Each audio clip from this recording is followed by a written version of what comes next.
ఉమ్మడి పశ్చిమ గోదావరి జిల్లా జీలుగుమిల్లి ప్రభుత్వ ఆసుపత్రిలో స్వస్థ నారీ సశక్తి పరివార్ అభియాన్ ఆరోగ్య శిబిరాన్ని పోలవరం ఎమ్మెల్యే చిది బాలరాజు ఘనంగా ప్రారంభించారు.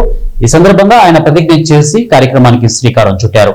తర్వాత సభను ఉద్దేశించి ఎమ్మెల్యే మాట్లాడుతూ మహిళల ఆరోగ్యం బలమైన కుటుంబానికి పునాది అని, కేంద్ర రాష్ట్ర ప్రభుత్వాలు మహిళా శ్రేయస్సు కోసం అనేక పథకాలు అమలు చేస్తున్నాయని అన్నారు. ఈ శిబిరాల ద్వారా గ్రామీణ మరియు గిరిజన ప్రాంతాల మహిళలకు మెరుగైన వైద్య సేవలు అందించడమే లక్ష్యమని తెలిపారు.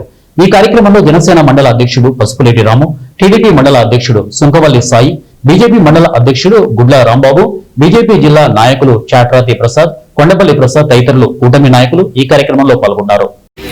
మన ఎన్డీఏ కూటమి ప్రత్యేకించి అన్ని గ్రామాల్లో ఈ వైద్య సదుపాయం మంచిగా అందరికి అందుబాటులో ఉండే విధంగా చర్యలు తీసుకుంటుంది.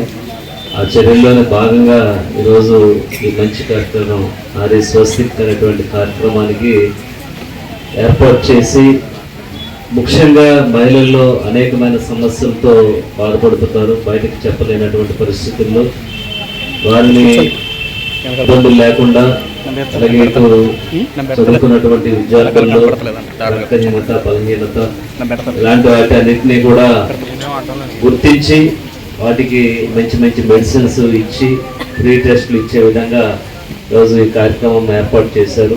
ఇందాక మనందరం కూడా ప్రతిజ్ఞ చదివాం. ఆ ప్రతిజ్ఞలో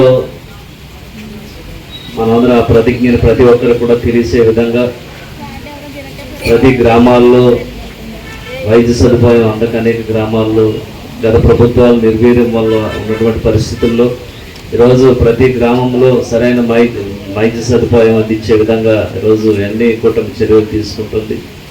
చర్యల్లో భాగంగా అనేక మనం ఉచితంగా మెడికల్ క్యాంపులు కూడా నిర్వహించడం జరుగుతుంది.